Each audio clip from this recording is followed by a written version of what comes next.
Rakernas kelima PDI Perjuangan menetapkan sejumlah rekomendasi penting diantaranya terkait posisi politik PDI Perjuangan di pemerintahan Prabowo Gibran mendatang.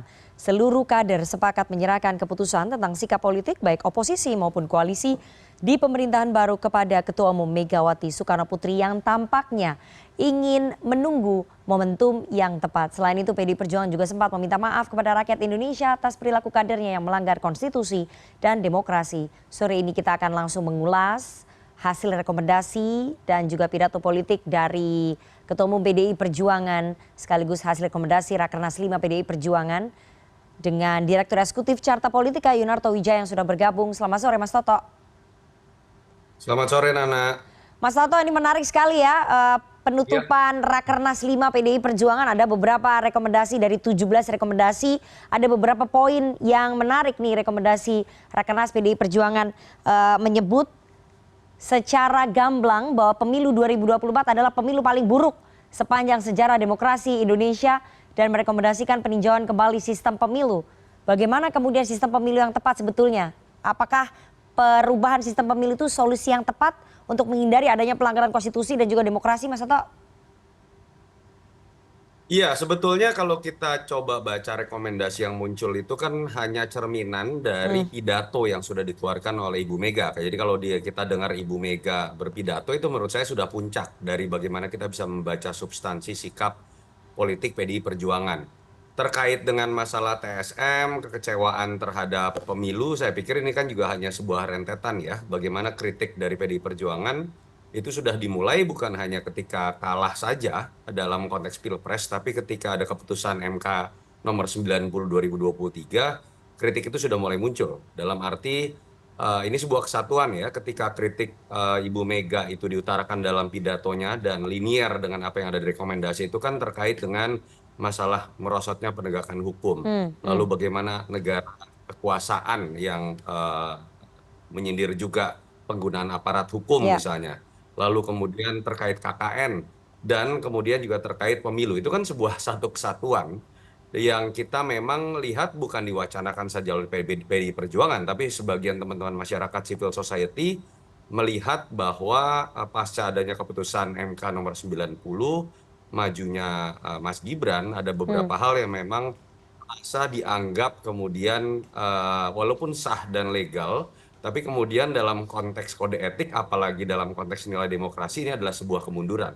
Memang akan jadi sebuah tantangan menurut saya PDI Perjuangan ketika sudah berani menyampaikan rekomendasi seperti ini, apa kemudian solusi yang ditawarkan dalam konteks sistem secara menyeluruh. Ini kan bukan hanya berbicara mengenai sistem pemilu saja, misalnya tertutup dan terbuka, tapi harus dimulai dari keberanian PDI Perjuangan melampirkan misalnya bagaimana perubahan mendasar dari sistem kepartaian sebagai pilar utama. Ya. Itu yang menurut saya ke depan harus dilanjutkan ya rekomendasi ini, sehingga kemudian publik atau sebagian masyarakat tidak melihat ini sebagai sebuah ungkapan kekecewaan Ya. saja, Ya. entah Jokowi ataupun hasil pemilu, tapi memang sebuah rekomendasi yang sifatnya strategik dan punya nilai positif buat pemilu ke depan. Oke, jadi jangan hanya omon-omon saja, tapi harus ada aksi resminya begitu ya, aksi konkretnya begitu ya, untuk meyakinkan publik terhadap rekomendasi Rakernas ini.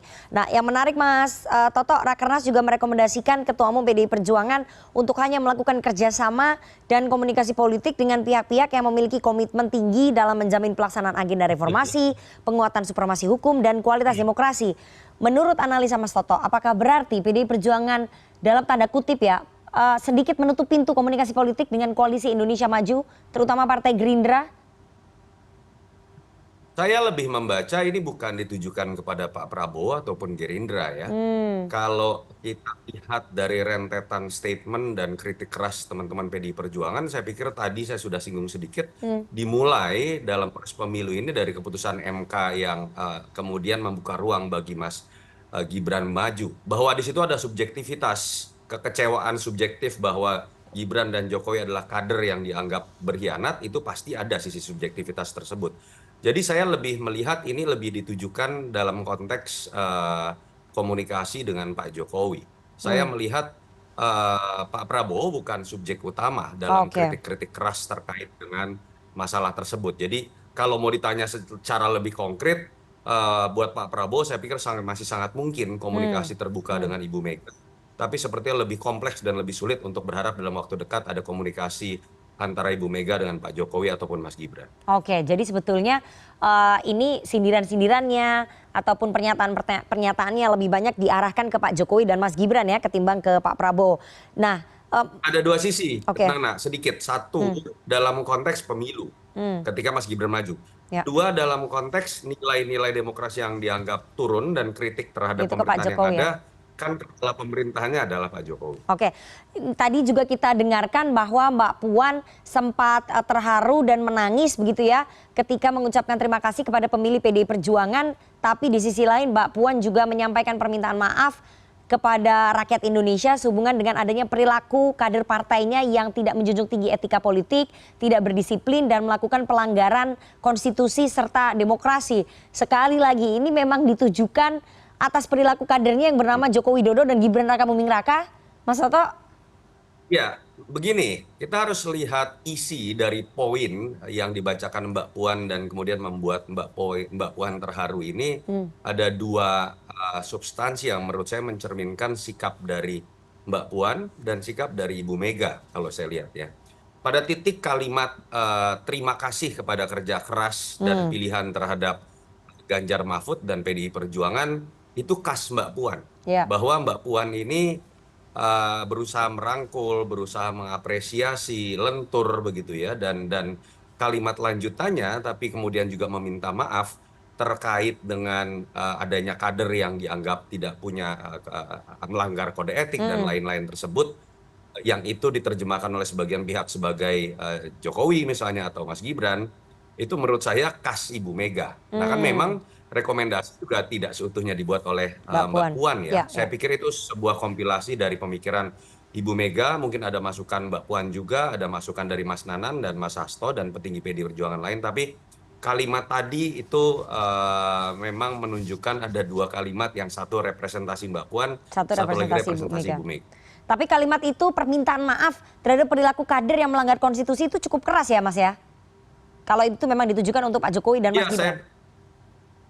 saya pikir jelas ya, apakah kemudian statement itu hanya muncul pada poin tersebut, kan tidak. Hmm. Sebetulnya kan statement teman-teman PDI Perjuangan selama masa kampanye, Ya. pasca pemilu, termasuk kemudian dalam pidato Ibu Mega, mencerminkan kalimat tersebut. Dan Oke. memang harus diakui, itu seperti sebuah kalimat perpisahan Ya. menurut saya yang disampaikan secara resmi dan terbuka di hadapan kader. Oke, yang menarik bahwa Rakernas 5 partai memberikan kewenangan penuh kepada Ketua Umum Ibu Megawati untuk menentukan sikap politik partainya terhadap pemerintahannya Pak Prabowo Gibran. Dan tadi Bu Megawati secara santai gitu mengatakan bahwa saya main-mainkan dulu begitu ya, tidak mau terburu-buru.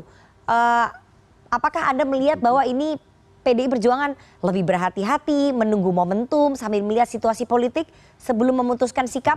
Begini, dari awal Nana, saya selalu mengatakan kita tidak akan bisa berharap ada keputusan terhadap Hmm. pengambilan sikap atau deklarasi bagaimana posisi PD Perjuangan terhadap pemerintahan Prabowo Gibran di Rakernas ini Rakernas. ya. Pertama karena pattern dari sejarah yang dimiliki oleh PD Perjuangan itu biasanya diputuskan bukan Last setelah minute ya. Rakernas, tapi setelah Kongres. Dan Betul. itu sebuah pattern, bukan pattern baru, tapi pattern lama.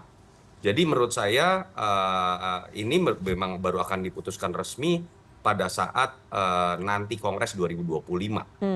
Dan dalam pertanyaan apakah dalam masa jeda antara Rakernas sampai kemudian nanti Kongres PDI Perjuangan akan mengambil di posisi apa, ya saya pikir PDI Perjuangan akan mengambil posisi seperti selayaknya logika pemilu, logika demokrasi.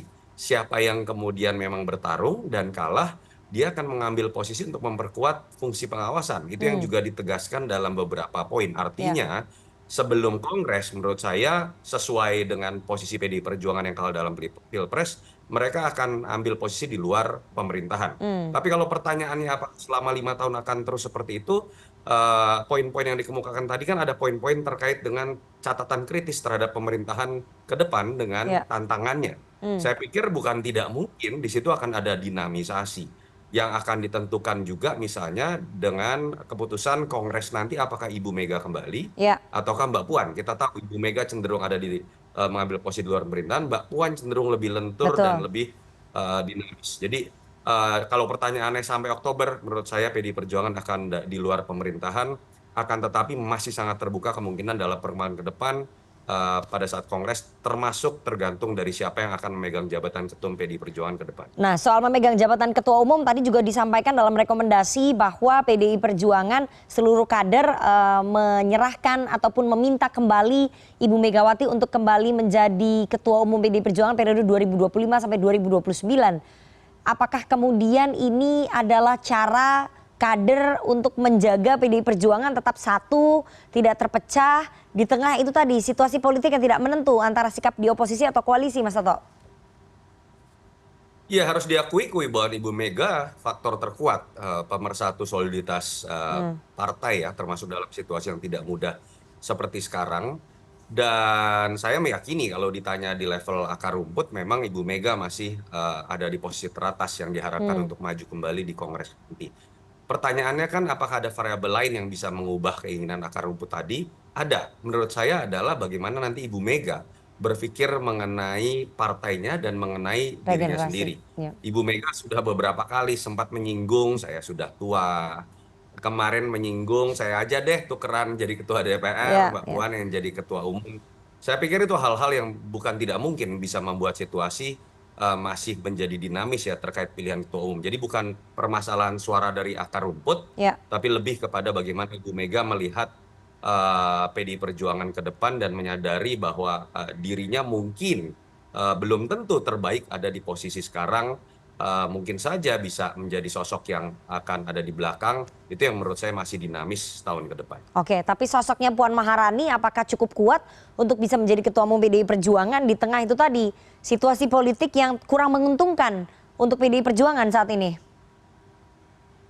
Iya, sebetulnya kalau dilihat dari sisi kebutuhan PDI Perjuangan, kalau dalam konteks konsistensi terhadap nilai, karakter, itu kan sudah tidak bisa dibantah kok. Terlepas kemudian ada sisi lain yang dianggap negatif ya, Ya, arogan, sombong, ketus, dan lain-lain. Dan dari sisi itu Ibu Mega memiliki karakter tersebut. Tapi kita tahu juga kritik terhadap PDI Perjuangan ini bukan hanya dalam konteks konstelasi nasional dalam pemilu, tapi pilkada misalnya kecenderungan kaku, membatasi diri.